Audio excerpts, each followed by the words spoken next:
Hi, this is Edip, March 28, 2023. This house we had been for more than 20 years. We are leaving to another state. I've been in Arizona for 34 years, since 1989. This year, 2023, we are moving because of the company, startup company, Beltways. I don't know whether you can read. I don't see the screen. Let me see. Okay. Yep. We lived in this house. Now I'm going to neighbor. This is the last day I can talk with him. He's a professor, philosophy professor. He has been my neighbor for I don't know how many years it has been. And I have multiple conversations, debates with him on philosophy. Now I have his book in my hand. Okay, this one and this one, an article, and hopefully we'll have a wonderful conversation. Here it is. Yes, I love your porch. Yes. Should we sit down here? No, let me come and we record inside, and I want to have your books introduced to people. Oh, okay. And what is your name for people? John Ryder. Hi. John Ryder, yeah. And if you can help me take this, So you need this, tripod in. It's so light. Yes. So, where do you want to go? I think the kitchen, maybe here is better. If you put this one somewhere, I will later put. Just put it down. Yeah. And I have two of your your last book in my hand. Here it is. This is Philosophy of Religion. This is most recent book, and this is his article. This is the draft of the article. I took notes on it, and that's not published yet. Not published yet. And this is I'm going to fight over I'm giving this. a lecture on this in a couple of weeks at the University in St. Petersburg. Oh my gosh! And in Petersburg. Yeah. Okay. What is this symposium about? It's just a lecture. Okay. And he's a pragmatist, American pragmatist. And here is there is an article here. This is a festschrift. Yeah, Right. There was an interview with him, and I wish there was a sunlight. Yeah, because we'll go in the kitchen. There's more light in the kitchen. Yeah, and then I read. You see, I underlined to question him.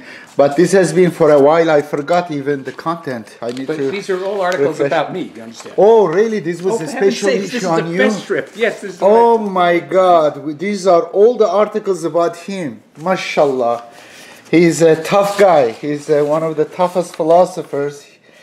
He's wow. Okay, and I was going to do interview about the interview, but I will leave this one. I will talk about consciousness today. Before this one, can you introduce me some of your books? My books. Yeah. I wish you had a light in this room. I know. Well, there is light, but Okay. this is a bad design of these houses because even when it's bright sunlight outside, look okay. how dark it is. Well, it is good. You get used to. Oh, your books are here. Here. Okay. Whoa, cozy! Look at this. Oh my gosh, office. I love it. I love it. Your office is much more organized than mine. My books are crawling on the floor. So this all up here are my publications. I see.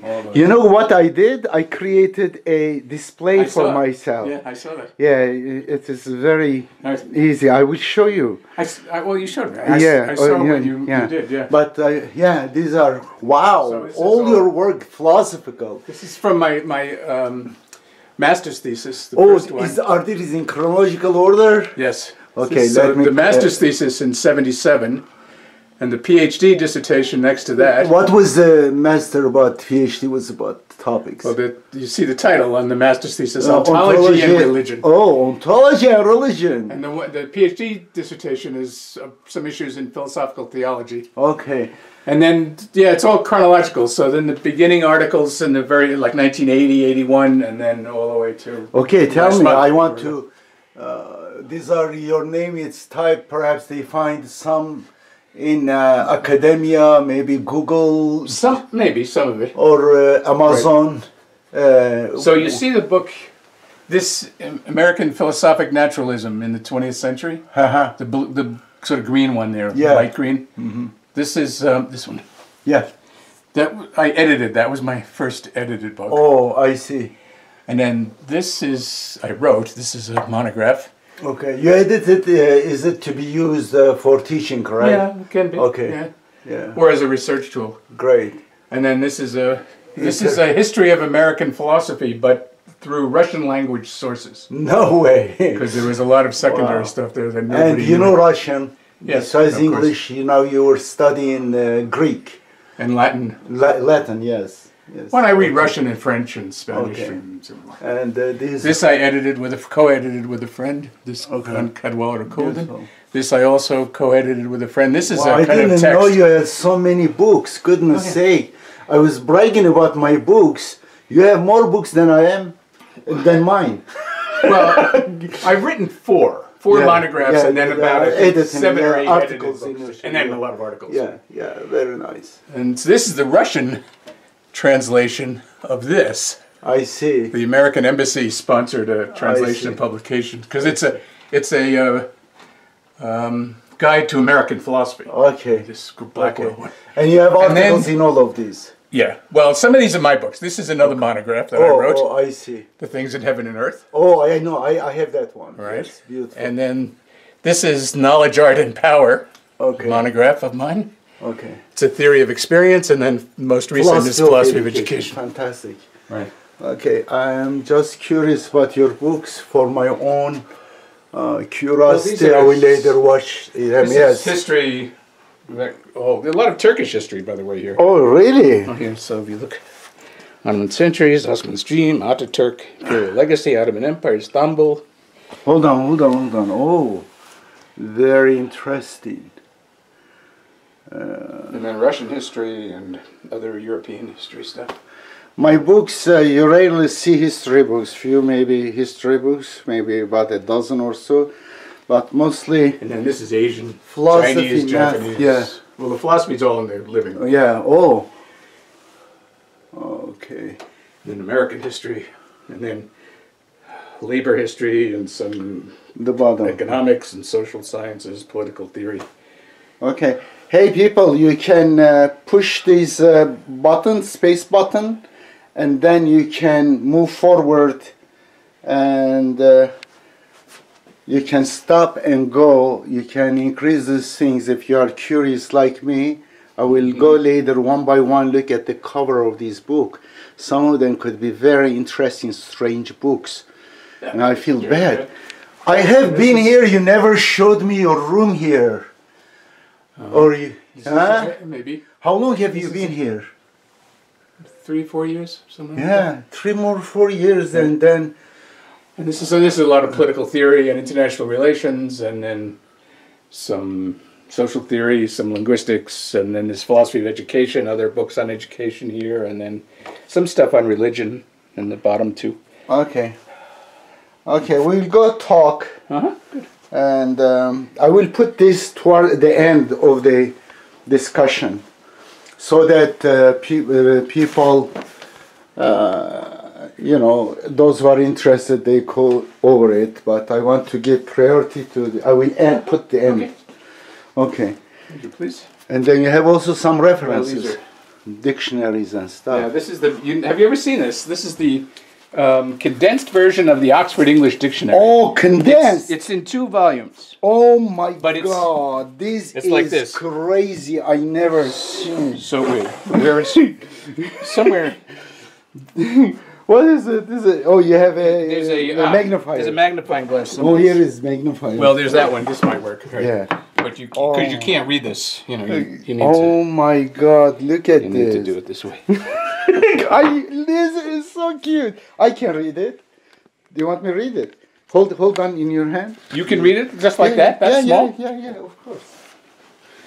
Oh, beautiful. Dynamite and which one? Dynamo, which one? Pick one.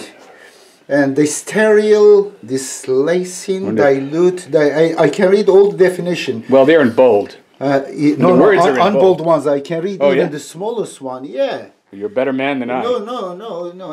I can read all of the. Just I want to find a better word to read the meaning of the. Oh my gosh! For each quasi pronoun forms.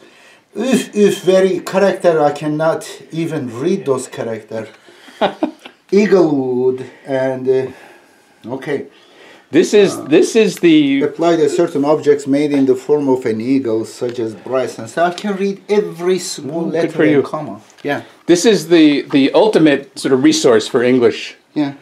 English words and Yeah, unbelievable. because each word has the history of the use of the word. Yeah, etymology. Yeah. I never this. You're crazy. This for crazy guys. Yeah. Okay. And you have also treadmill. Oh, there are books here too. Well, this is mostly literature. Oh my gosh.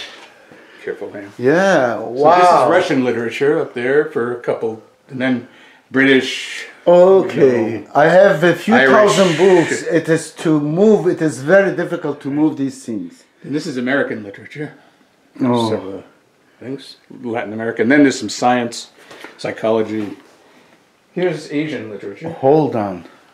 My gosh, I don't know whether these are readable. Yeah, it might be hard to see the Yeah, words. it can be. And then this is Asian literature, so Japanese, Asian, wow. Chinese, Mashallah. Say mashallah. mashallah. It's physics down the bottom. Yeah. You know, mashallah and inshallah. And alhamdulillah. Oh, alhamdulillah too. Okay, we this is all sit. philosophy. Yeah. Oh, these ones. Did I take this one too? No. Oh my God. This is general history of philosophy, and then starting with ancient Greek philosophy, Greek and Roman, medieval European, and then modern European, and then through the 19th century and 20th century, and then this is all American philosophy, history of philosophy in America, for all through here and through most of this one. And then there's some, I'm going like scanner. yeah, then there's some philosophical, religious and philosophy of religion stuff on the last one, philosophy of art.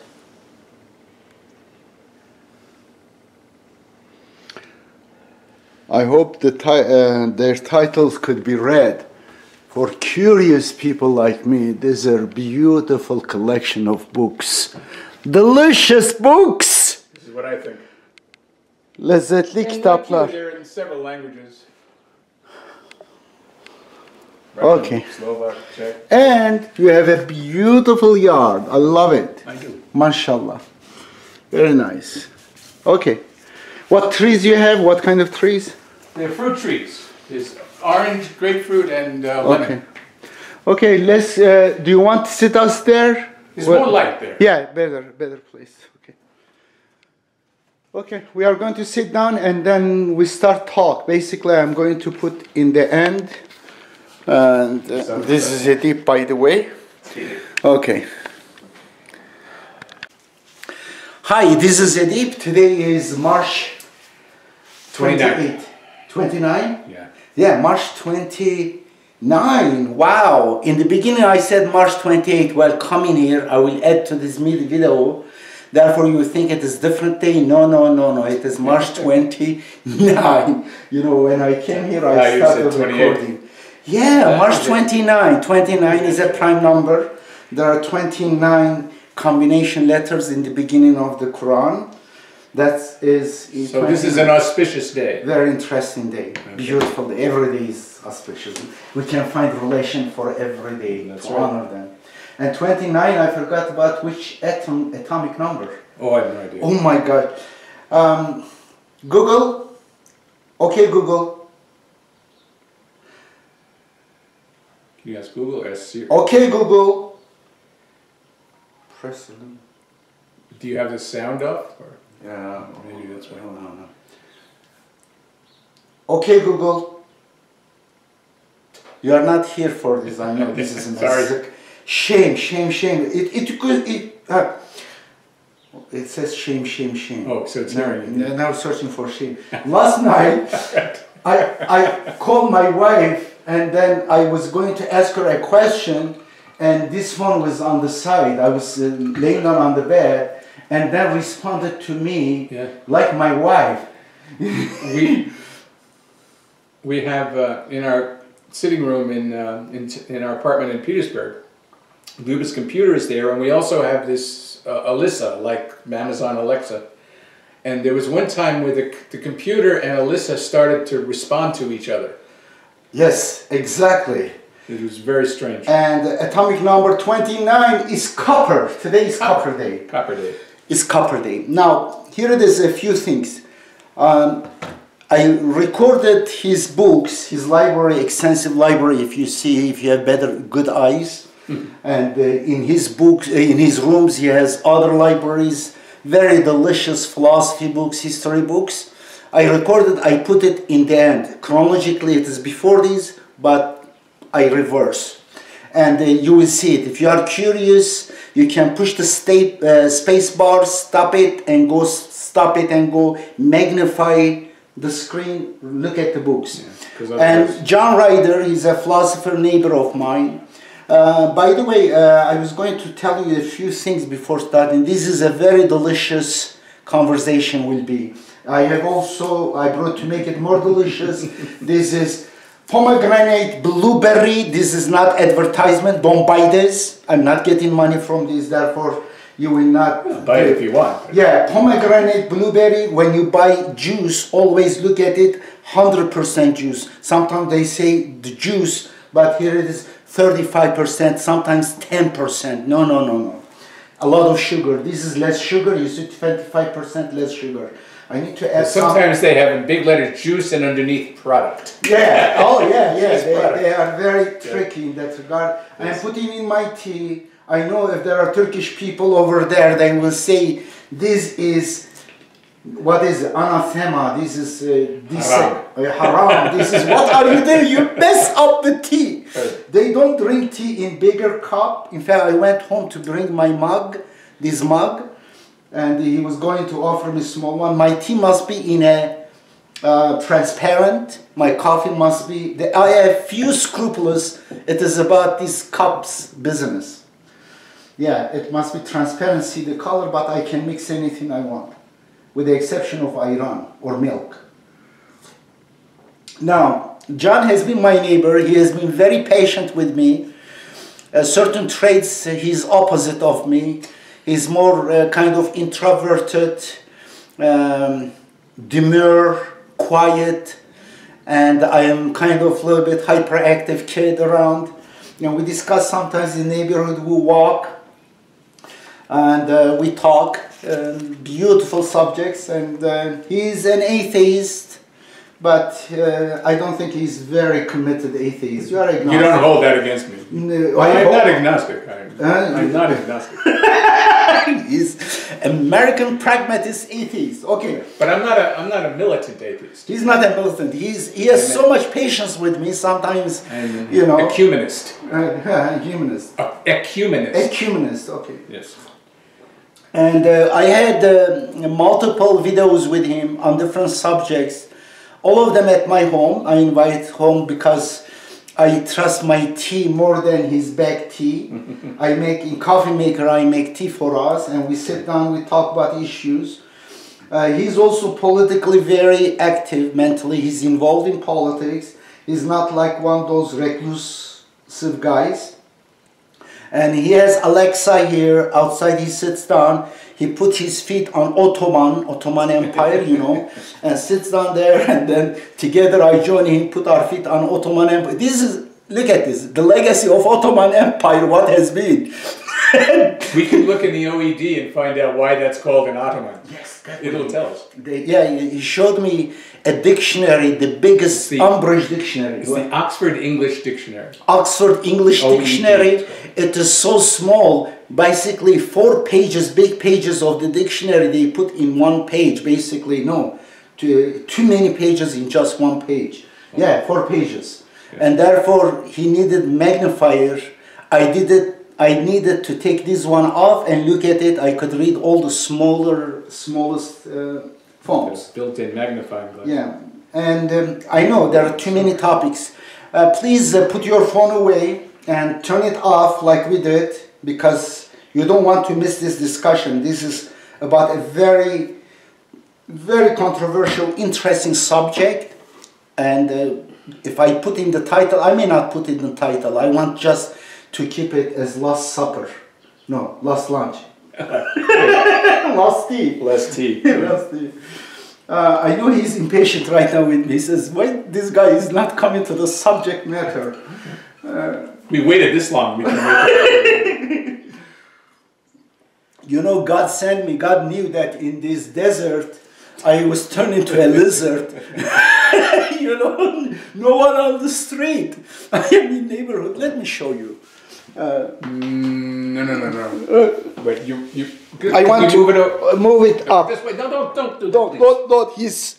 You can't actually ruin things. Can't you move it up? Yes, I can, but it's a double thing. Don't break it. pull from the top. Yeah, pull it down hard. It's heavy. Pull it down. Pull it down. Pull it down. Pull it down, and then and then move the. That's enough. And then move the. It's okay. It's okay now. This is so. Okay, this is outside. This is my home across. See my home, 7913. And I will be leaving to another state after 20 plus years here, 34 years in Tucson. And where he sits down, this is the Ottoman. And you can see the Ottoman here. I don't know whether you are seeing it. Let me see. Yep, this is the blue. We put our feet on it and we listen to Alexa. Okay, thank you. We'll let it be there. The light is good. The light became better. I usually don't do this just because I don't want to feel like I'm in a fishbowl, but it doesn't matter. No, but I don't think anybody can see here anyway. You turned your phone off. No distraction. This is a very important, very interesting topic. And also I will be on the other side of the argument. And he's going to have symposium. Where is it? Just a lecture. One of the universities in St. Petersburg. In Russia. Yeah, he has. In a couple of weeks. Yeah, he goes to Russia frequently. He has a girlfriend there.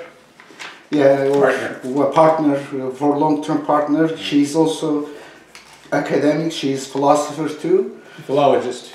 Philologist, but she's she also does in the philosophy. intersection of philosophy. Yes.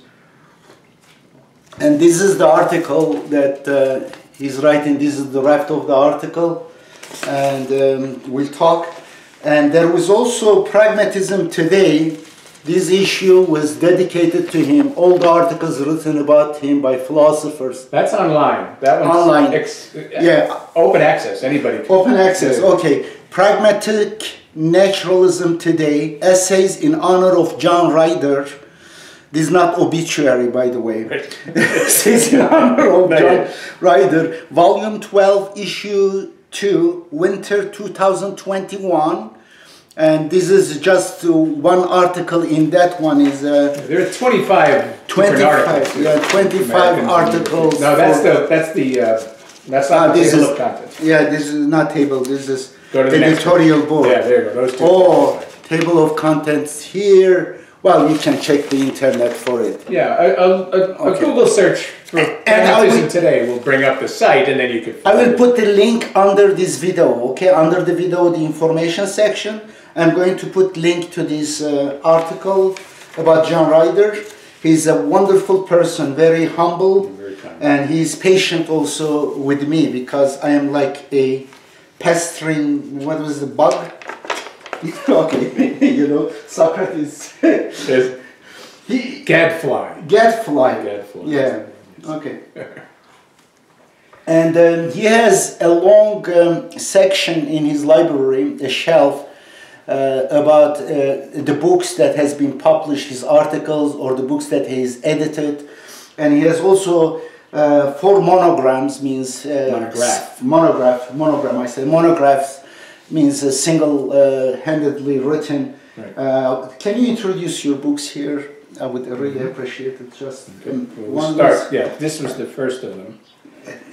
This book is called Interpreting America. And it's a history of philosophy in America from the colonial period, 17th century, through the 20th century. But through Russian, mostly Soviet-era secondary sources. So there was... I was a visiting professor at Moscow State University 40 years ago, and I discovered this huge library of material about the history of American philosophy that was never translated into English, so no one here knew anything about it. Really? So that's what this is the history of philosophy drawn from a lot of that material. I see. That's the idea. Okay, this is Vanderbilt University Press, Nashville, London. Well, Nashville, Tennessee. London. Yeah, Nashville, Tennessee. 1999, I think. Yeah, 1999. Okay, this is an interesting book. This is a more original philosophy. Okay. This one is called The Things in Heaven and Earth. Things in Heaven and Earth. I think it has paperback cover too. It has a paperback. Yeah, Things in Heaven and Earth.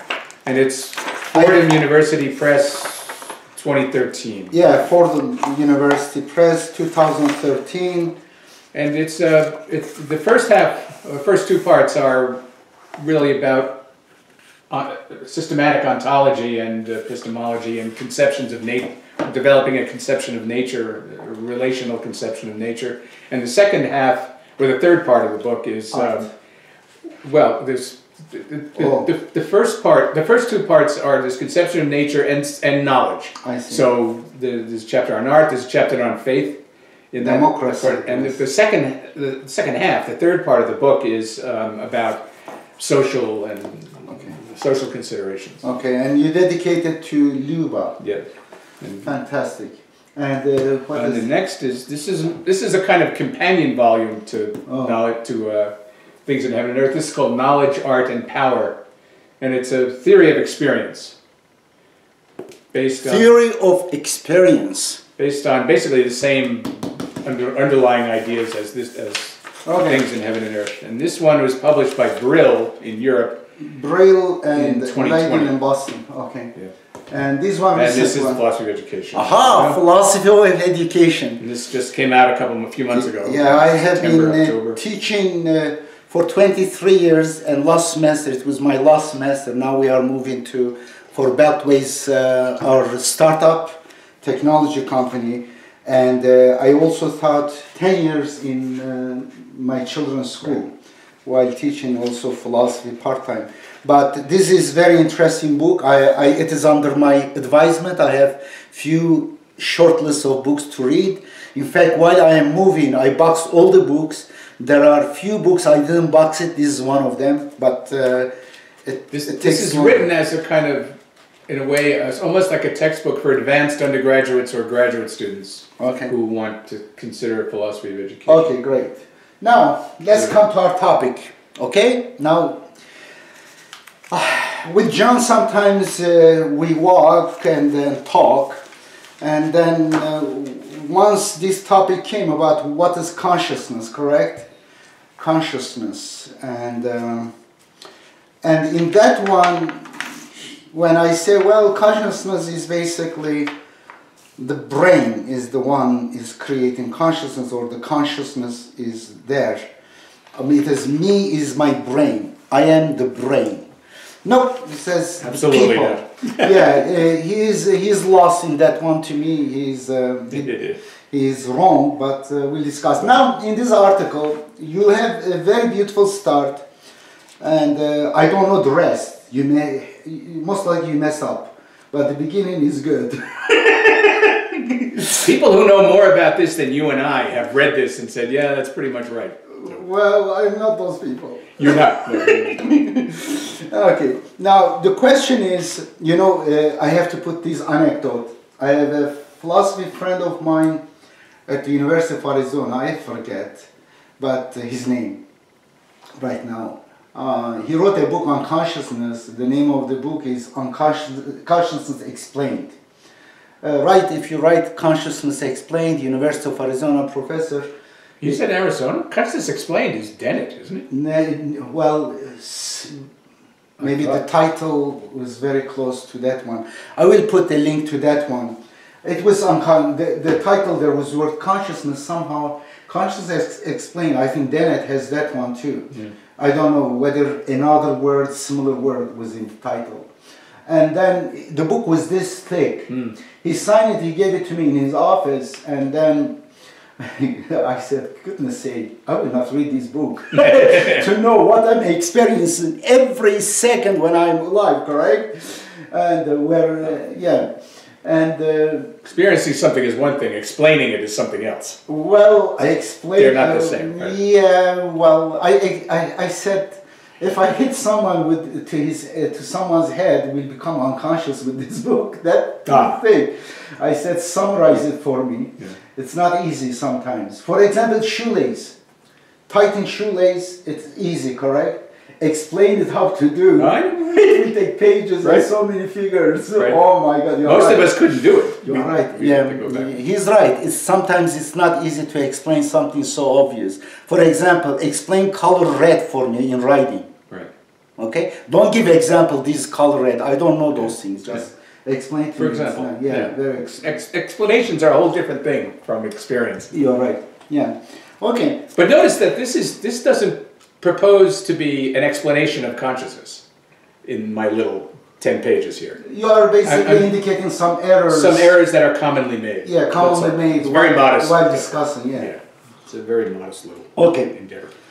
First, this is basically based on Brian Greene's book. It's not based on his book. It's a response to one statement. To mistakes that he makes in the book. He makes a lot of these mistakes. Yeah. So. And he's. Explain who Brian Greene is. He praises his book about astronomy, about cosmology. Beautiful book about quantum physics. He's a theoretical physicist. He does string theory and. In fact, when he came here, I met him in person, and also he was in public. He was making a speech. Imagine. In Tucson, in public, open in the park. But his books are like that. They're not written for physicists. For public. In Reid Park, open stage, and it was so hot. I see him, he will die. And then I got my hat, I gave it to him. During his speech, I interrupted. I said, "You are going to die. Don't go to Tucson." Right. Yeah, I said he's. He did a good thing. Yeah. He's a wonderful writer. I recommend his books. But when he talks about consciousness, he makes mistakes. Okay, this is Ryan John's claim. Now, you say here are the errors, some of the errors that is being made while people talk about consciousness. One is equivocation between a causal relation and an identity relation.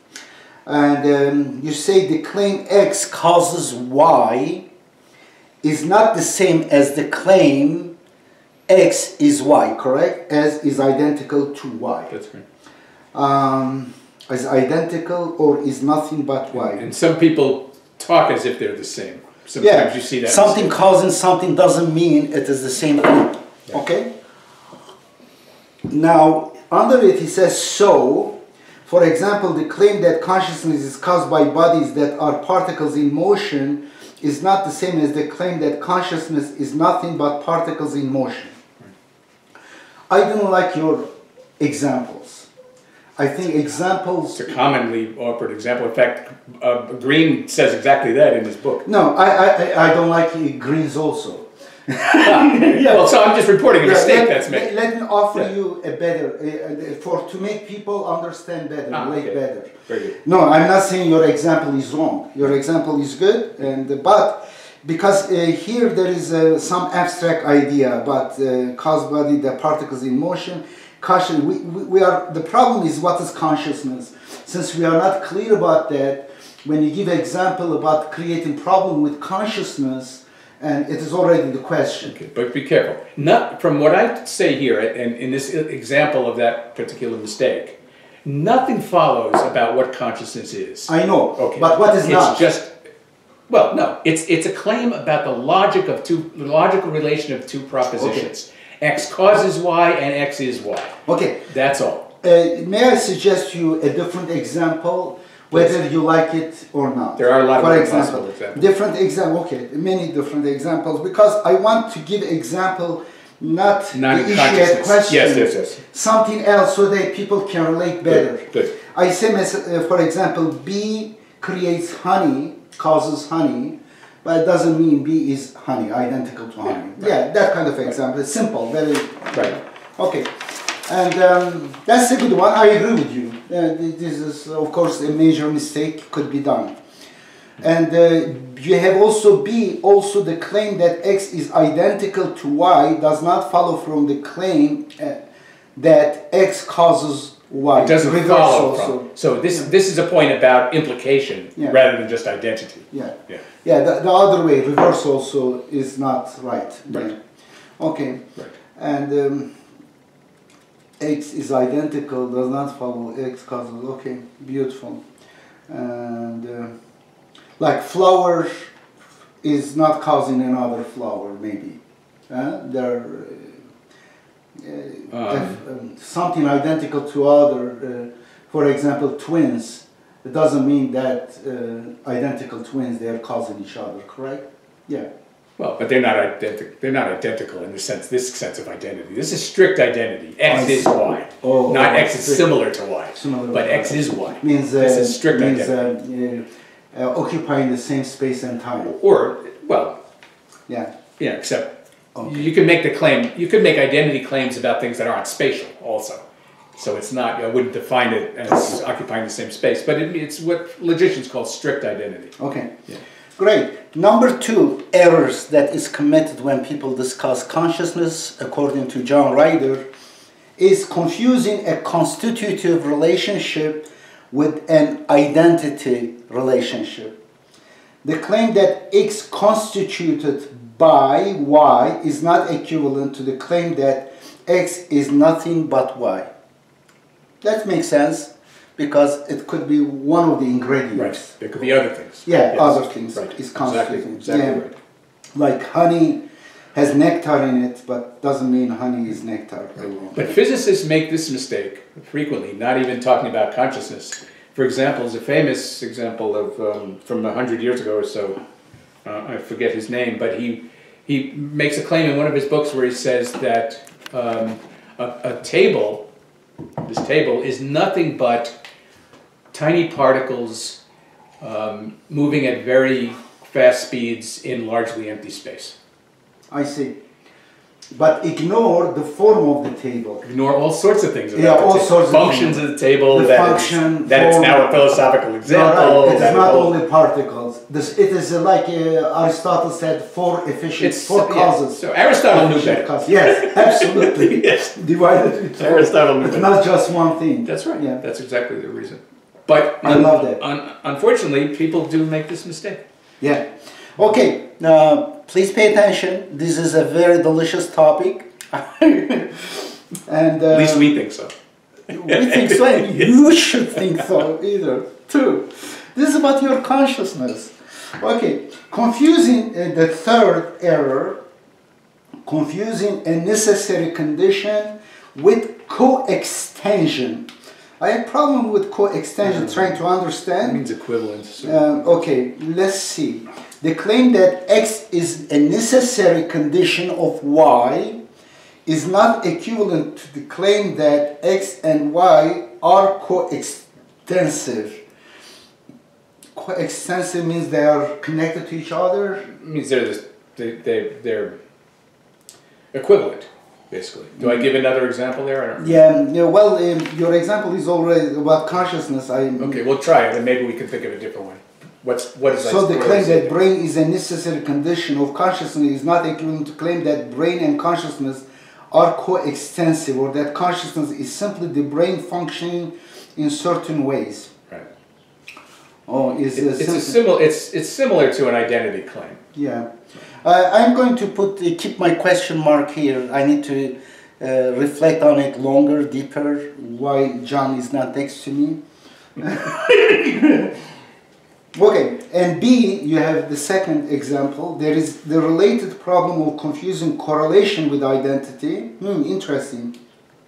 Correlation is confused by causation, with causation frequently. And even if it is a major issue in scientific investigation, right. Once when they were searching for AIDS, problem, what causes AIDS, in the beginning, it was 1970s, I think. Very late 70s. Yeah, late 70s. And that time, and then scientists start working on it, and then finally they declared victory. Yes, good news, we discovered virus, now we are working for medication on it, and then they got medication that killed the virus, that what they found, and it didn't go away. The problem, right? And then what was it? In fact, it was an anticore created by virus. They hadn't discovered the virus. Right. Because scientifically you see this anticore, whatever it is, that substance, in the blood of every people with AIDS, right. but it's not in the blood of those who do not have AIDS. Right. Well, what do you say? Well, this is the one causing that. Yeah. But it was correlation. Yes. Yes. Right. Lightning, thunder, when you think that since thunder comes after the lightning because speed of sound is 340 meters per second, speed of light is 299,000 meter, correct? About 300,000 kilometers per second, and therefore thunder comes much later after. And then people think that, oh, lightning caused thunder, but most of them caused by other events. You're right, it's a common. Beautiful. And unfortunately, one made commonly when people talk about consciousness. After this one, you'll be talking all the time. I'm just going introduction, and because I already want him to elaborate on the subject. Number 4, category mistake, he calls it. Category mistake, that is attributing to an object traits that it cannot possess or actions that it cannot perform. For example, to say that an idea literally is read or that brains store memories. Ideas are not the sort of things of which color can be predicated, nor are memories the sort of thing that can be stored in physiological organ. Okay, here it is. You can read it. Okay. Now, in this one, I have a problem. I think you made a mistake. You confused is with action. B. You said, let's say it is like saying an idea literally is read or that brains store memories.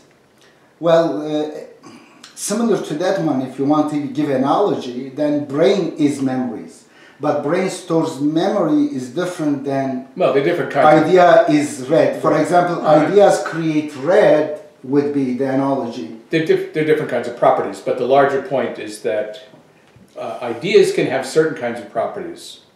It can't be, color can't be one of them. Ideas aren't the sort of things that have color, literally, anyway. And similarly, brains can have various, and do have various kinds of properties, but one of them can't be to store memories, because memories are not material entities that can be stored in a material object, and ideas are not physical entities that can have a color. So it's about properties. You're right that they're different kind of properties, but it's about properties. Are you idealist? What? Are you dualist, idealist, substance, materialist? What is your about mind and body relation? Pragmatic naturalist. There is no such a thing. Pragmatic naturalist in this conversation. Of course there is. You just don't know literature. Pragmatic naturalist. Read the books. Look at him. Who is arrogant, me or him? It's not arrogant. You said it doesn't exist. I'm looking right at it. I'm arrogant right now. I'm acting arrogant and also bigoted, but no, it's a serious question, so I don't mean to be flippant. I'm not a Cartesian dualist. Okay. I'm not. Mm-hmm. Okay. But nor am I what philosophers call an eliminative materialist. Reductionist. Yeah, reductionist, right. I'm not that either. And I criticize Green because he talks in some reductive ways and reductionist ways. So I'm not that either. And I don't think those are the only two possibilities. There are a lot of other ways of thinking about... What is idea? Then let me, And then let me finish this one, this Okay, topic we then we can go on. discussed, Yeah, because yeah. yeah. And then number 5, and he says, so it is category mistake to say of brain that it experiences. Brains do not experience any more than legs walk or lungs breathe. People experience, walk and breathe, though they cannot do so without respectively brains, legs and lungs or some artificial equivalent. Therefore, he would like to attribute the functions we attribute to brain. He says people. Instead of brain, he uses the word people. And I have a problem with that. Persons. Persons, yeah. And then number 5, errors he diagnosed. An equivocation between an emergent explanation of consciousness and a reductive explanation. To say that consciousness emerges from non-conscious material process is not equivalent to the claim that consciousness can be described wholly in terms appropriate to non-conscious material process. Interesting, I think I agree with him. Emerging is a function, correct? Oh, then you become functionalist. I don't know. Well, in some ways. Yeah, very close. But this also presumes what I would defend this idea. Presumes that nature, the processes of nature generate novelty. Okay. It's not a machine where the same thing happens over and over again according to some mechanical laws. Novelty is generated in nature. So, for example, the inorganic arises out of, the organic arises out of inorganic matter, but the organic is something new in nature when that happens. And the descriptive the descriptive categories and concepts necessary or the categories and concepts necessary to describe the organic aspect of nature have to be somewhat different from the categories and concepts used to describe the inorganic, because this is something new. And the same, from the organic you get the more developed biology, and from biological processes you get like human beings and mind and consciousness. These are all emergent properties in nature, I would argue. We will discuss, and I think we are close to each other, but I think there are some major points I want to discuss with him. And then I want to finish here this page, and then we'll more freely we'll go. And then he says, to illustrate the point, I will refer to a recent book by the prominent theoretical physicist Brian Greene. Is my English okay while reading, or do I massacre your level? No, it's fine. It's okay. Specifically in his 2021 book, Until the End of Time. I do this reluctantly because I have a great deal of respect for Greene and his extraordinary ability to describe and explain. He reminds me of Carl Sagan. In some ways. Yeah, he's popularizing. Similar, yeah. Especially to the non-mathematically inclined like me, many of the details of contemporary theoretical physics. Most of his own research has been in the complex technicalities of string theory, or superstring theory, or M theory, or whatever it is currently called. I love it!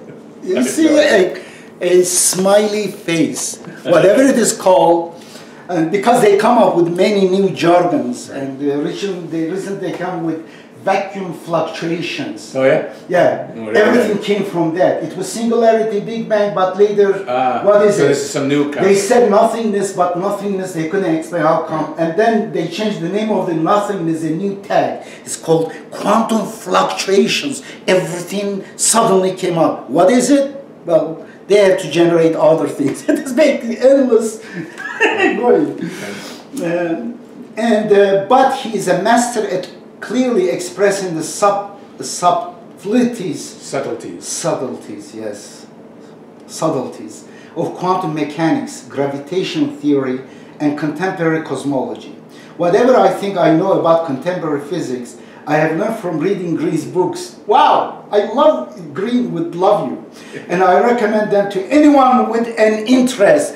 Greene, you better call him and thank him, and have a conversation about this. I'm going to... Of course, the rest of the paper is a criticism of Greene. Yeah, I'm going to tag you, Greene, on my Twitter account, and I will share this video, and you should listen and then respond to him. In fact, join his lecture. When is your lecture? A couple of weeks, but it's not online or anything. Yeah, I'm going to be there. Yeah, it is too late. But come to Tucson, Arizona, and visit him.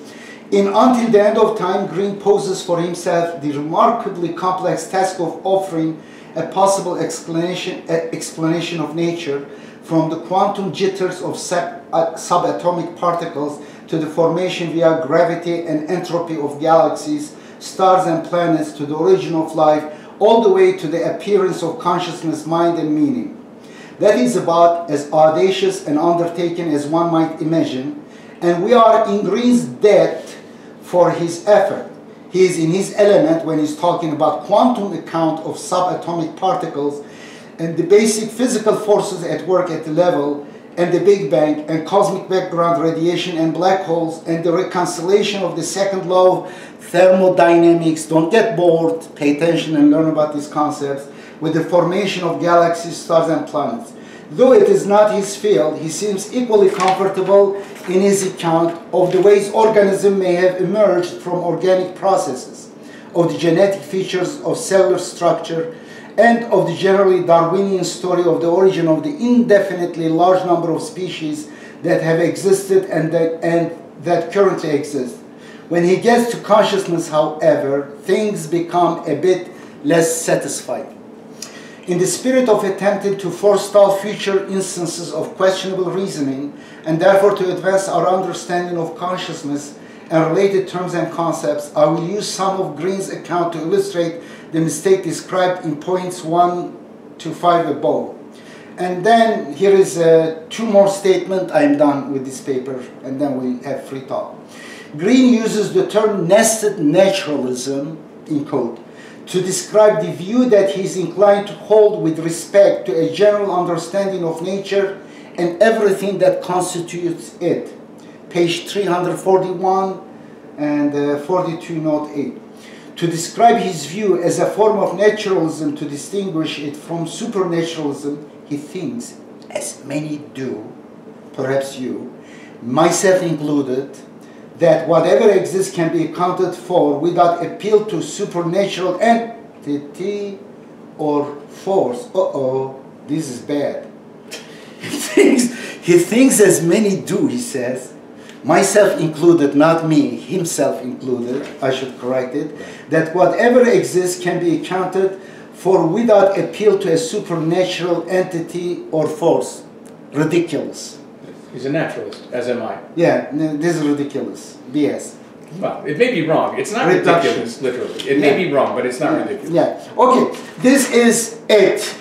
Okay, now here's, let's go about consciousness. Now, you say people, you tend to kind of connect brain to other body organs. Is it the reason that, for example, to me, what makes me up, it is brain or only the function of the brain, not really the extension of me, like fingers. If I lose my finger, still I am the same person. I think I feel myself the same. Let's say you put me under sleep and then you cut my finger or hands, arms, and I wake up, let's say I am under pain medication. I don't feel it, and I don't see myself, doctor, thank you very much. How I feel good, correct? But I lost 2 arms, and even the heart could be changed with the machine, and still you are yourself, correct? Therefore, it seems kind of through this kind of reasoning, we are the brain in the vat, correct? That example. And then brain creates the consciousness, but what is consciousness? That is ridiculous. Really? Yes. He's stuck with the whole human. No, because I don't think you believe that. You're used to say, well, but you don't live that way. In my opinion, you don't. I doubt that you live that way anyway. I shouldn't be so assertive about it, but I doubt that you live that way. Can I use some of the best examples I can think of tend to be a little bit personal. I don't mean individuated personally, but well, let's put it in general terms. When one person is romantically attracted to another, and A little bit distraction. What are these? what are we looking at here? Oh, The cassette, This the stuff. discs. Yeah. well, most of it is opera. Some of it is collections, like the complete Haydn, complete Mozart, complete Beethoven, a set of Wagner operas here. Yeah. But most of it is opera. You have a lot of music there. Yeah, now they are. Back here too. Yeah, okay. Okay. Now I know this distraction happens in life. This is act of God. It's Distraction acting does through me. Yes, all right. Okay. Tell me. Now, yes. When one person is romantically attracted to another, and, you know, man says to woman, I love you. And she says, what do you mean? You love the idea of me, you love that somebody likes you, or you love me? Yeah. Oh no, I love you. Not that person, not just women in general, I love you. So is that equivalent to saying I love your brain and the rest of you I don't really care about? The issue may not be, but we are talking Then about... the self isn't the brain. Yeah, but Well, no, but... This is the point. No, when the person talks about the person, of course, the brain's kind of cage, people are...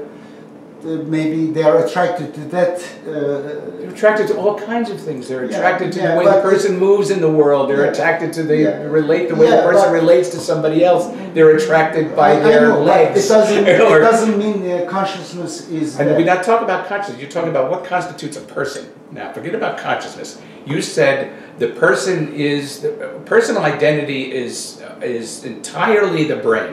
That's what you just.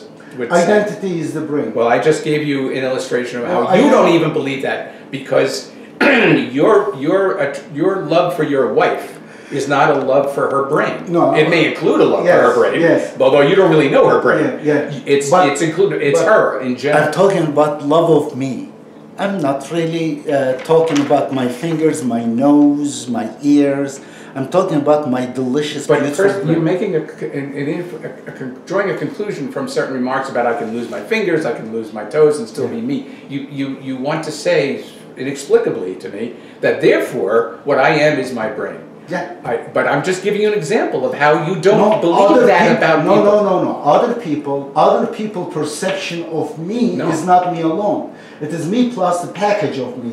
They may be attracted more to the package, but it is me really. That's a distinction that makes no sense. No, it is really me. What I experience, it is me. It is my mind. It is what it is. Mind. Yeah, mind is created by the brain. Oh, it's created. It's different from the brain. It is no. It is brain itself. So mind and brain mean the same thing. Yes, sir. They're coextensive. Yeah, coextensive. I see. Yeah. So mind is located in space somewhere. Absolutely. Yeah. And I can tell you, mind has. Well, here is my definition of consciousness and mind. I'm not dualist. Nor am I. Yeah, and I do believe that consciousness has existence independent of brain, but needs brain in order. This is a different claim. You just said mind, and now we're using the words mind and consciousness. Can we use them equivalently? Let me try to explain. It's very easy explanation. Okay, but you just said two very different things. Two different things. You said X is Y, and X requires Y. Okay. Those are two very Here different it is. These are 4 books. Imagine this is my brain.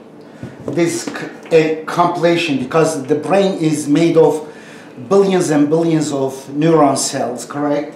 And the dendrite synapses, their relationship. Yeah. And imagine, I am simplifying, this is 4 components together makes the brain, okay? A composite thing. And this is the brain. And this is a dead brain. But when this is here and this is here, now this order, this is a functioning brain with consciousness. Okay, what changed? This is the same. Well, this is the same substance, why the same as the other, but there is information added to the organization, the order of the things, the way follow each other change. That was the information I inserted to these things, the order of the things. And that very order is mind or consciousness, emerged, created consciousness out of the same substance. Is or produced. Those are two different claims. Okay. And you're using them as if they're equivalent. This is one of my mistakes I mentioned here. Is and produce. No, these are two different things. No, this is quantum physics. No, it is not either or. It is not either or. Here it is. It is not either or. It is and also produced. How I see it is now information. Information is the order of the matter. The way matter is ordered. For example, atoms or like 0 and 1s. Let's say we have list of zeros and ones. Let's say a million of them. We have 1 million zeros, 1 million ones. You mix them. It doesn't create a computer program. But if a mind put them in a certain order, 0 and 1s in a certain order, it could function as a program. Now the question is, the order of the same 0 and 1s, the same 0 and 1s, in one particular order, it functions like a mind, a program, all together create a function, but all the rest of different order doesn't create. Now, what is different between that one and the other? Substance ones, they are the same, 0 and 1s. What extra added? Information. What is information? I don't know. Information is the order and quantity of things. It's mathematics or law entering to the things, putting in organization. And therefore human consciousness is a particular order of neuron cells. When they are organized in that particular order, consciousness emerges. And therefore it is the one that creates consciousness, and the consciousness is very in that substance. It is not separable. In one way also can be separated, because information is from outside enter that by putting several things. One is energy. In order to move things around, you need energy, and there must be a space. There must be also chronology of time from one and the rest. And these are time, space, and energy. When shapes something, creates knowledge or function or consciousness. Okay, so you're telling a long story here, or not very long, about how consciousness emerges, right? Yeah. Okay. I'm not saying anything about how consciousness emerges because I have no idea. Much of what you just said may be right, and maybe I agree with you. Yeah. But that's a different claim from implication and identity claims and category mistakes and everything. You don't have to make those mistakes in order to tell a story about the emergence of consciousness from material properties. And I would be inclined to agree that if we start to talk then about what consciousness is and how it emerges, that it emerges from material properties. I agree with that. This is Green's nested naturalism. Exactly. And I agree that, no, so wait. Yeah. So, but there's a second issue here, which is that in your story, the way you tell the story, I think you want to use computation as a kind of metaphor, zeros and ones and information input and output and so on. I do think that's probably not a very good metaphor for mind and consciousness because it's severely limited. Unfortunately, it's the reason Chomsky and some others have a very interesting response to some of the stuff about ChatGPT and AI recently, and they say that the problem, it's not so a problem with AI or ChatGPT, that kind of stuff, the technology or the programs. It's just that that's not what learning and speaking a language is. It can do a lot of stuff, but it doesn't. It's never going to generate the kind of creativity that they think constitutes speaking a language. So, and there's lots of literature on this about why it's probably not a good idea to use a computational metaphor in thinking about mind. Mind is better to be thought of in other ways than a computer. So but that's really a whole separate issue about how should we understand what mind and consciousness are. And I don't deal with almost any of that in this paper. This paper is simply about mistakes that people make when they reason. I do about agree with you. I do agree with these mistakes is done. And of course, brain is not itself is consciousness. But brain is the one produces consciousness. But how does, that is a problem. Oh yeah, I agree. And I don't know. I don't either. Yeah. I don't know how. What is information? Because why that particular order works. For example, nobody does. Before first appearance of living cell on Earth, before that, the knowledge, the information, not knowledge, let's say you don't believe in God, but I believe everything is in God's mind. And the information about that particular atoms with these particular characteristics, if they come together in this particular proportion and in this particular order. Order is chronology, proportion is quantity, substance related to substance, the amount of substance, matter, chronology, and then the way they work time. In particular atoms, in this particular order, in this particular configuration and quantity, they come together, and then it will create a function, we call it living cell. That information, the laws existed before the emergence of the first cell. Yes. It was just fulfillment of that knowledge, because that must be such a law before even it happened. When it happened, it fulfilled those laws. Now you're getting into another whole question about exactly about what this is. That's what I don't see as a coincidence. I think everything from first Big Bang was triggered, and then it was doomed to happen in this planet Earth with this condition, this one with create cell. That information existed in the beginning. That's a position of long-standing pedigree. Yeah. You know, yeah. Many very important thinkers have thought that. Many very important thinkers have thought not.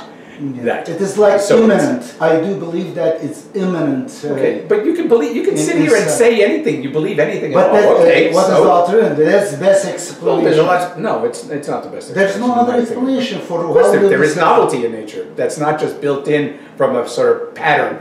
Yours is a kind of Platonic sort of position, that there's a pattern of reality that's fixed and permanent and independent of what happens in this sort of push and pull of nature. This is science. No, it's not science. It's Plato. No, it's science. No, it's not. Okay. Science. No, that's not. You can. There are many scientists who aren't Platonists in that sense. So it's not science. It's a certain way of understanding what science is. It's a Platonic way, a Platonist way of understanding what science is. I love Plato. I like Plato too. I wrote about him. I got a whole chapter out of him in one of these books. But it's not that. It's just wrong to say that that's science. No, it's not. It's a certain way of understanding science. And many scientists, most I suspect these days, are not Platonists. Certainly, Green is not, and I agree with him on that. So, but that's then you're off on another whole topic of, you know, are the laws of nature kind of absolute and permanent features of reality? There's no particular reason to think that. I discussed this in my book, 19 Questions for Atheists. Mm-hmm. But in Turkish, 19 questions.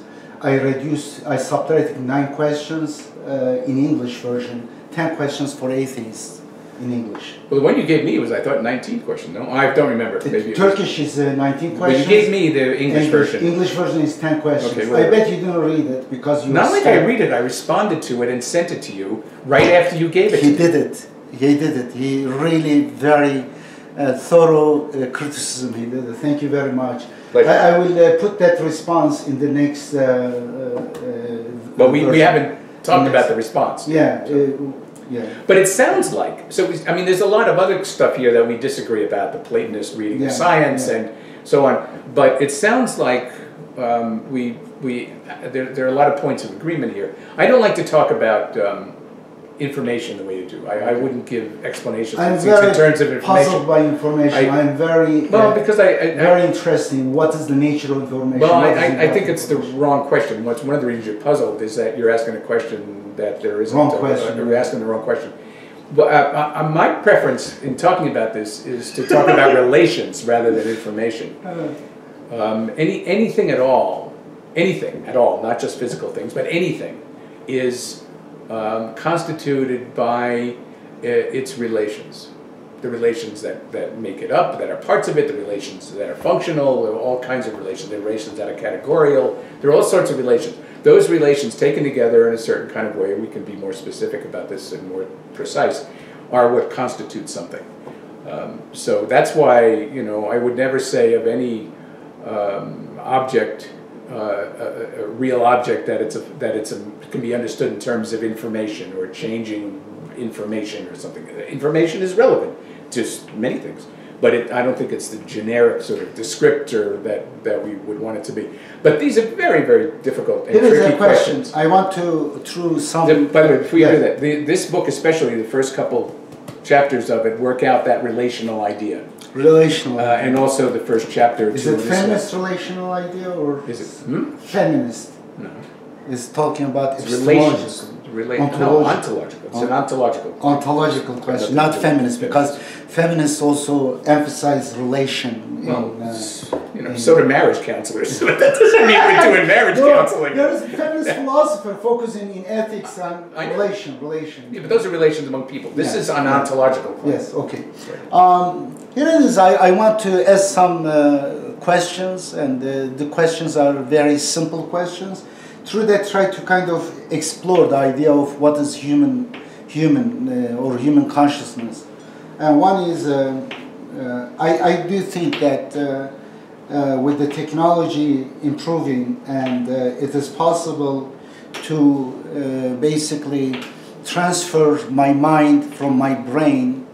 When I say from me, my brain is me. When I say my... You just granted that that's not true, but now you want to continue to talk about that for some reason. My brain, through its function, created function, it is me. Brain plus its function. But it is the brain, the structure of the brain creating the function. We'll agree to disagree about that. Okay. And now I believe that it will be possible, it is possible, logically possible, and even scientifically will be possible that our personality will be transferred to a, let's say, quantum computer, and then I will survive then, and then I will come, turn the button on, oh, welcome, hi, this is Edip, I will say.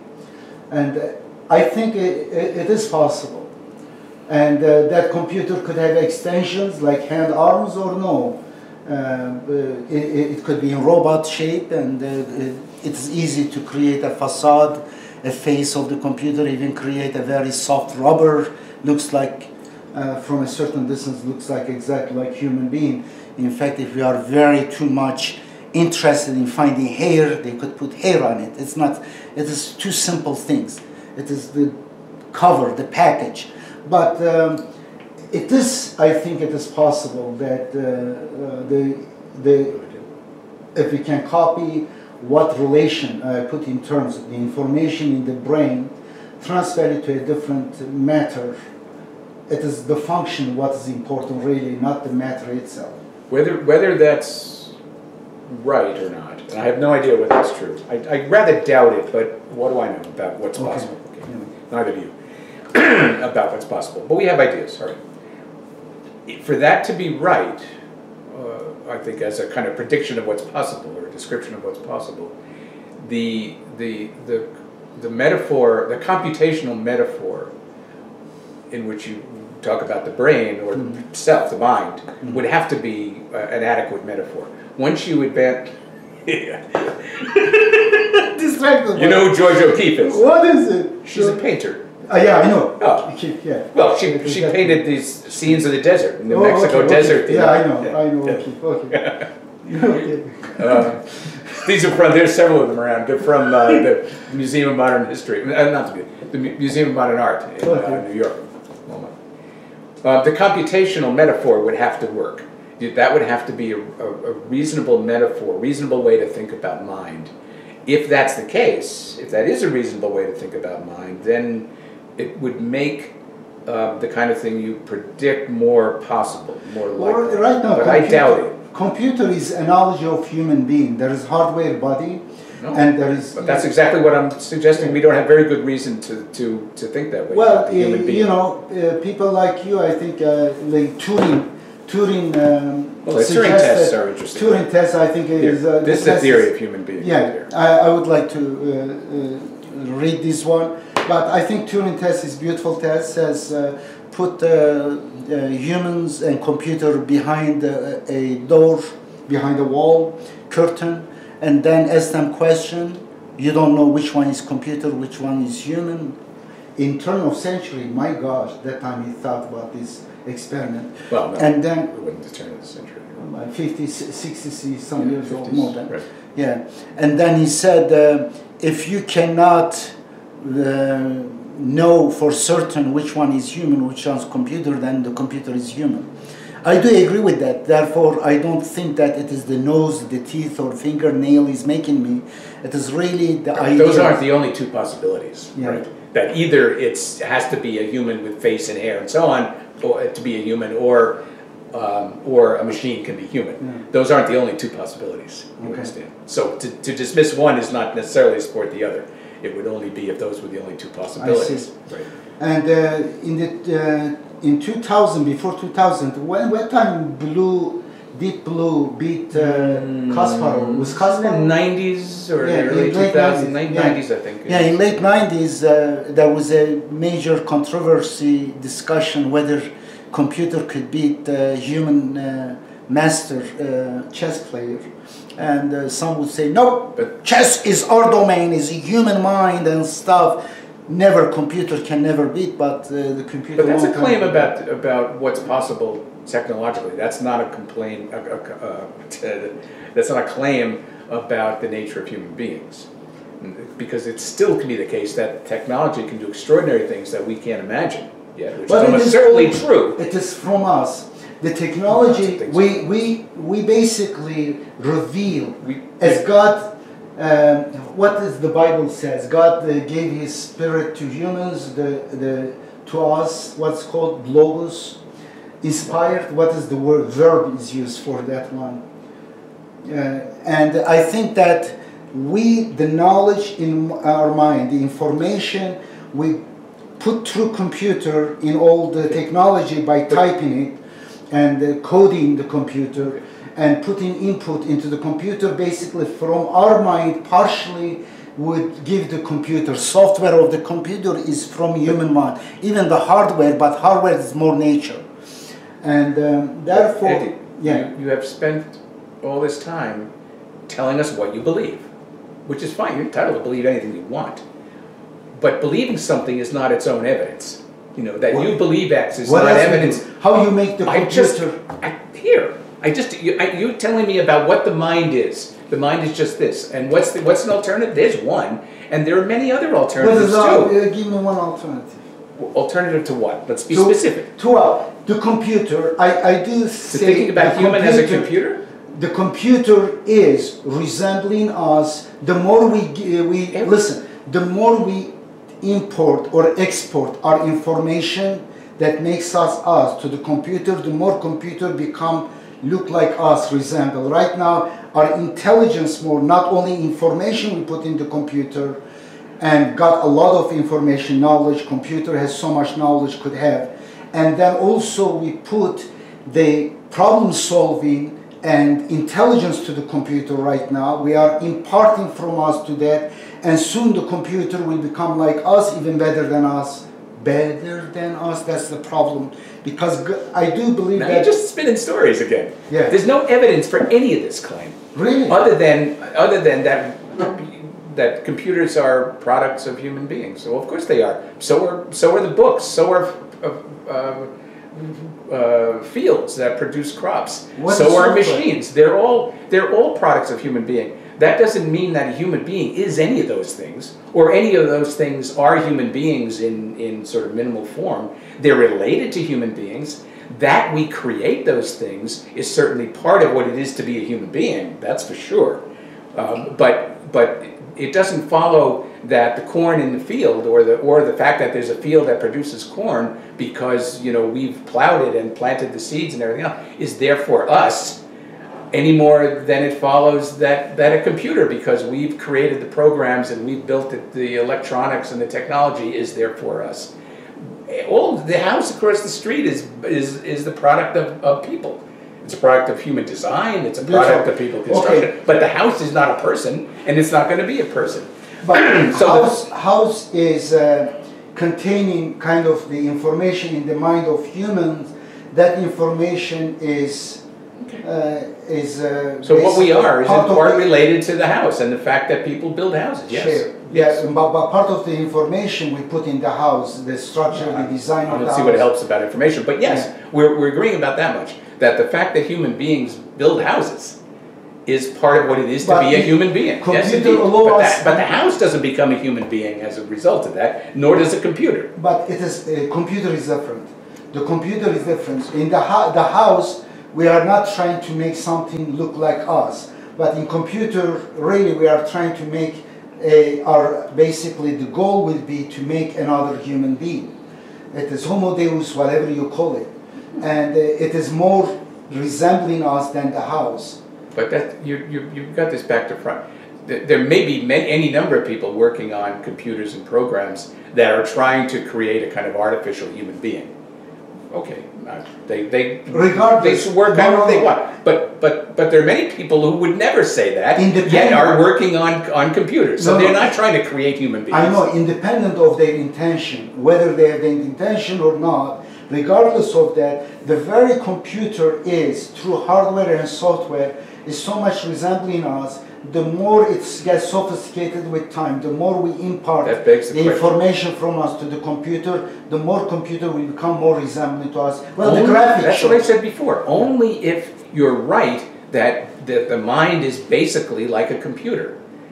But that's not the only way to think about mind. In fact, I think it's in the end, it's an inadequate way to think about mind. That means you assume, your position perhaps, you think that, yes, computer could have a lot of information, could manipulate information, solve problems and stuff, but computer may not have the conscious experience?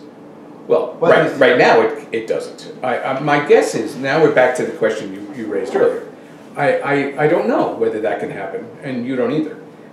Maybe it can, but I think it's only reasonable to expect that to happen if we start with the assumption that human mental activity, let's say, leave aside the ontological questions about what mind is, human mental activity is basically a function of ones and zeros, or the computational model. But I've suggested to you that computational model is questionable, and nothing you've said today provides evidence for the reasonableness of that computational model. It's the only one you can think of. Well, I'm saying there's another one, and there are many. I'm not the only alternative here. I do agree with you, computational model, but there is also maybe not only numbers, maybe geometry is involved, because holographic relationship of things. And what is hormones, but I think that everything could be reduced to computation. Well, this is where I don't like reductionist explanations. Yeah, I am reductionist. Well, you said no before, you weren't, so now you want to be a reductionist. I can reduce only to matter plus information. I don't know what is information. You're allowing yourself to do that because you're just not considering alternative possibilities. But there are any number of other ways of thinking about human beings. I can show you a book. I'm not going to give it to you now because I won't see you again after today for a while. But a friend of mine wrote a book years and years ago about why the computational model of mind is not a good one. It's mistaken. And it would be interesting maybe to take a look at that. But there are many others since then this is not an unusual position. There's a great deal of literature criticizing this computational. The problem is if we have a computer like a GPT, I communicated with them, and with them I say, because multiple people. I talk about Alexa as a her. Oh my gosh! And I thank her when she does. It's incredible. I asked a financial advice about whether renting our home over there or selling. I gave some information about GPT. the size GPT, and about the size of the house, the location, and the amount of the rent, what could be, and what is the sale price, the market. I gave all this information. Perfect analysis, like a financial advisor, calculated everything, included even taxes and some other things that I didn't even think about it. I didn't give information. Fantastic. Right. And it is. That's the result. Yeah, but ultimately, I'm not sure whether they could have ever conscious experience. Even if they have it, we'll never know.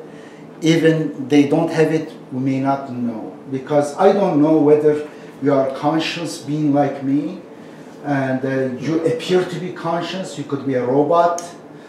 John Ryder, a robot. That's a make-believe problem. You're right, make-believe. Yeah. But you're inventing that problem. That problem is not real. But you don't live that way. Yeah, you're right. Okay. I consider you as human. I feel empathy to you. It's not even an inference. I think the reason is maybe because of the package look like me, and therefore even if you don't talk, you are quiet, I never check, I think that you are a human being like me, you have conscious experience, even if you are not conscious, correct? And therefore, how can we be sure whether computer have consciousness or not? It's a subjective experience. Well, possibly. I mean, I don't have an answer to that question. How do we know whether a computer has consciousness or not?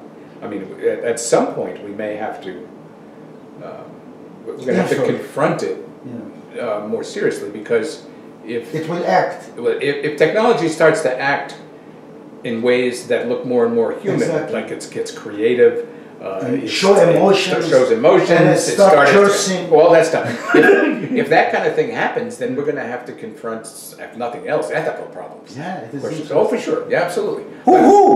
But I love it. But that nothing follows from that about how to understand what mind is, or consciousness, or computational models of the mind, or something. We can agree about these other considerations, like potential ethical problems and so on, without those explanations that you want to give for what all this is. When I said you don't really, when you and I met each other, you didn't have an inference. I would bet the farm on this. You didn't say, well, is this a machine or is this a person? Let me think about it. Let me look. Oh, he looks like a person. Let me tell you. You didn't. I doubt very much that you did that. It will be about maybe 20 or 50 years down the road. Maybe so. Computers. No, it will be, because the way it is going, I have no doubt. One day, computer will have this package on them. GPT walking around, responding to you, Alexa, the way I respond to you. And they will be even more knowledgeable than I am. Maybe and then the voice will be more my point, close. Listen, you love to make predictions, and predictions are fine. You don't see the future, so you have no idea what's going to happen. What if? But wait, all I want to say is that you don't live in such a way that you're making inferences about the people you run into to determine whether or not they're people. That's why I said this is a made-up problem when you say, well, I don't really know whether you're a person or not. Of course you do. You live that way, okay, and you don't. It's not a problem for you in life. It's a problem when you're sitting back and making up problems. Is there possibility? Is there possibility that the GPT will be also in robot bodies walking among the humans? I guess and talk. It's possible. Okay. I don't know. Yeah, if it is, then it will be an issue. I said we're going to have issues at one point. Once these things get complex enough, we're going to have at the very least ethical questions to deal with about how should we treat them, because we don't have ethical questions about how we treat machines. But if it were a computer, I can unplug my computer and throw it in garbage, and there's no ethical question involved in that. But if these things get more and more sophisticated, and as you said, they start showing emotion and creativity, and they have aesthetic dimensions like the kind I described here, and so on, and more sophisticated and creative cognitive dimensions than they have now, then we're going to have to start confronting these. Now, if you're asking me whether that's possible, how the hell do I know? I am not any kind of technician or electronics computer engineer or anything else. It's possible that it's possible, I suppose, that, and then if it gets to that point, then we're going to have to confront these issues. Yes, of course. Beautiful. But we don't know that. Let's talk. We talk a little bit. I little bit provoked him, and thank you very much for your patience. Great pleasure. But let's thank talk you for about caring about stuff. these things. Yeah, yeah, and I hope that you will check his books. If you are curious, Knowledge, Art, and Power. Beautiful. He's very great intellectual. I enjoyed his friendship, and we'll continue friendship. And but I'm sorry you're moving.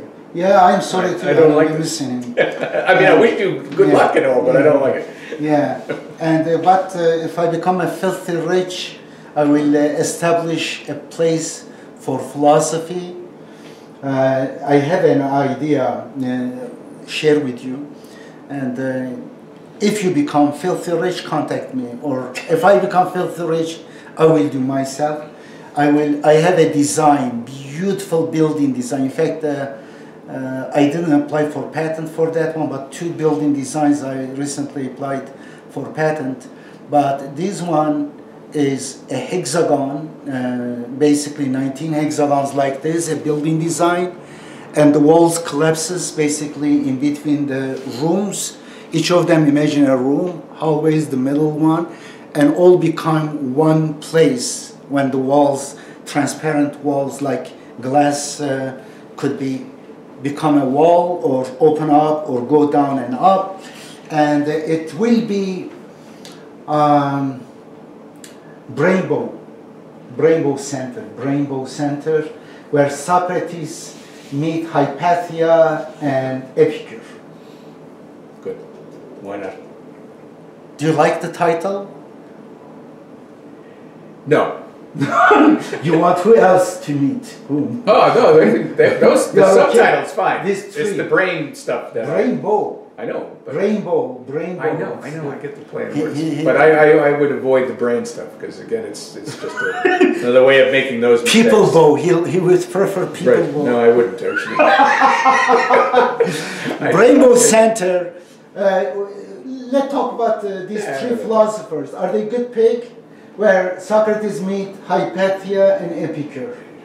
Kind of different categories. Socrates is a very serious kind of guy. Hypatia is a woman, a mathematician who is also martyr, like Socrates.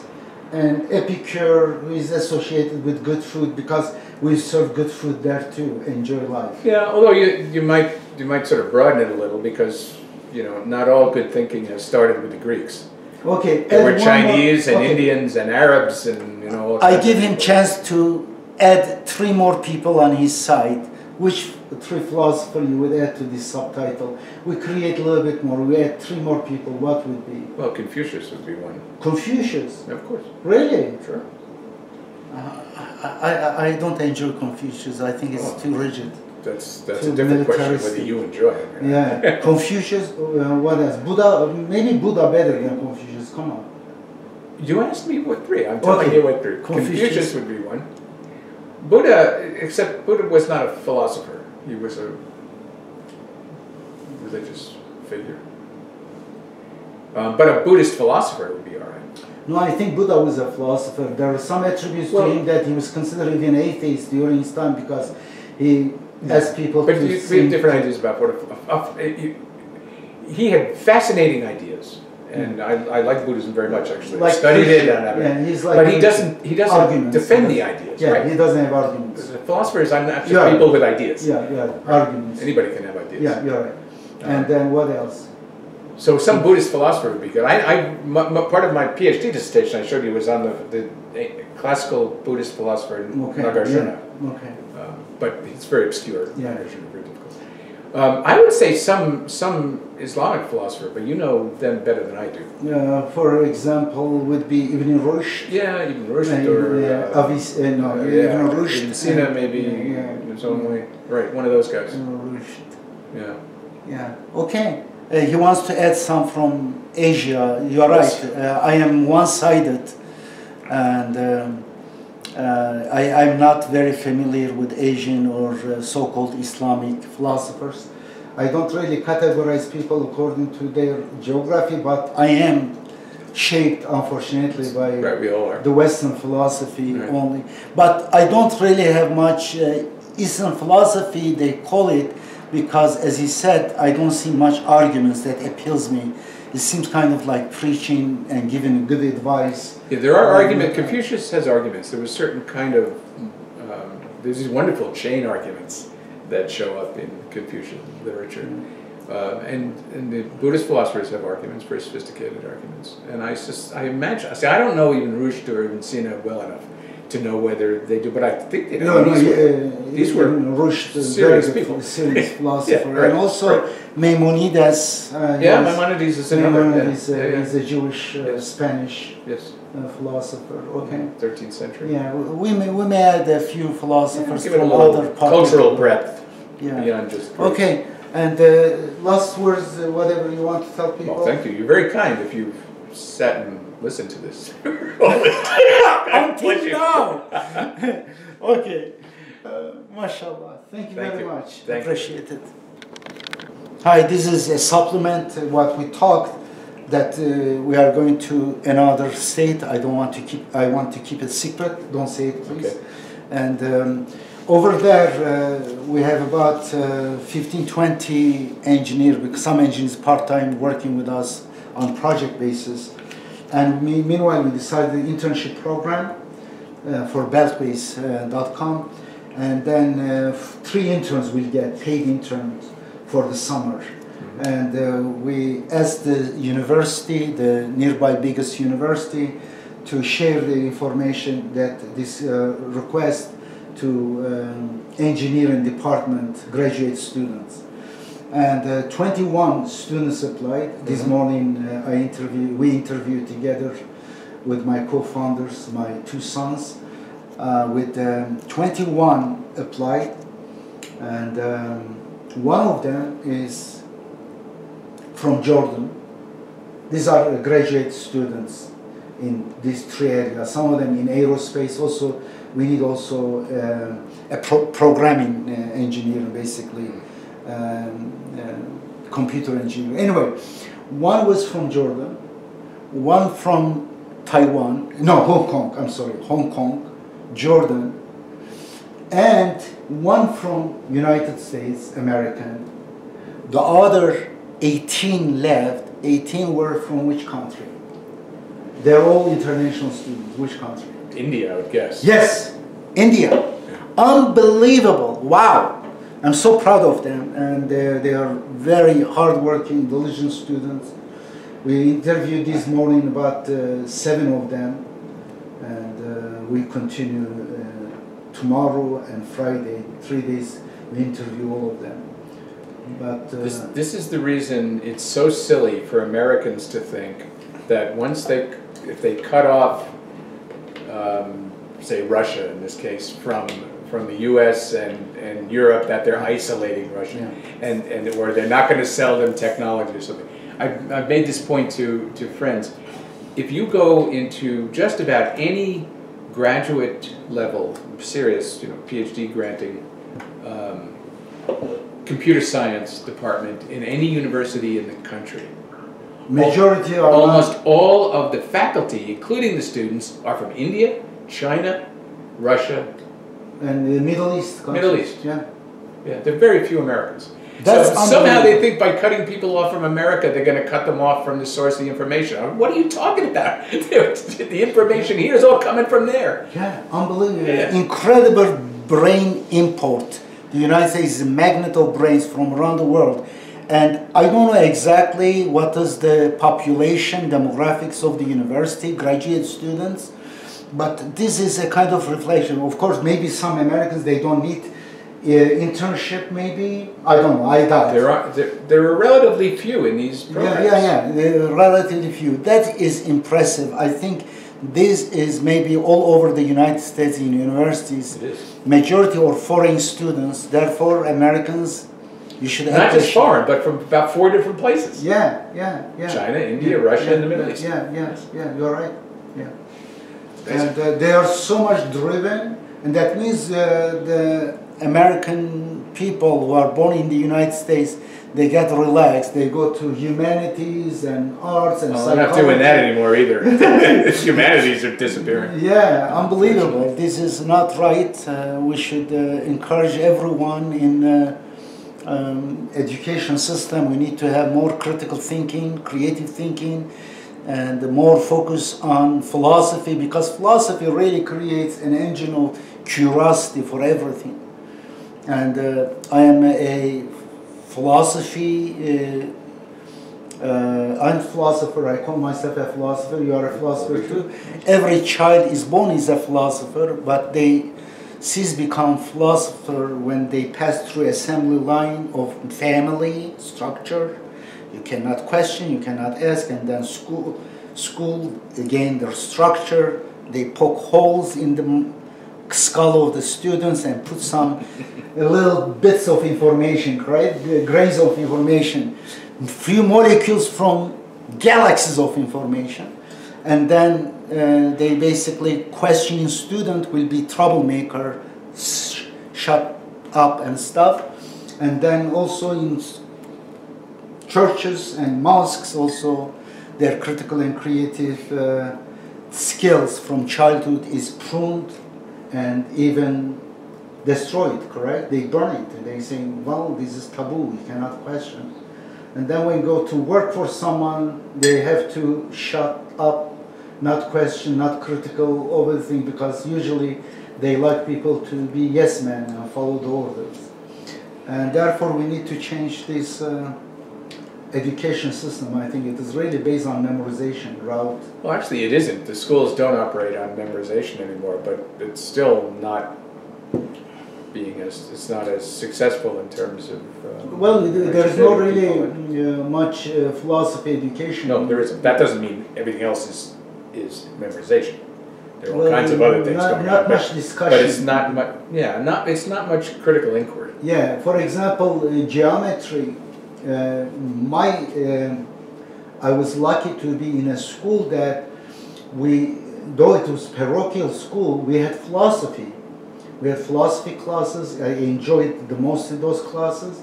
And also our geometry was proof whatever is we learn. For example, there are 180 degrees in every triangle inside interior.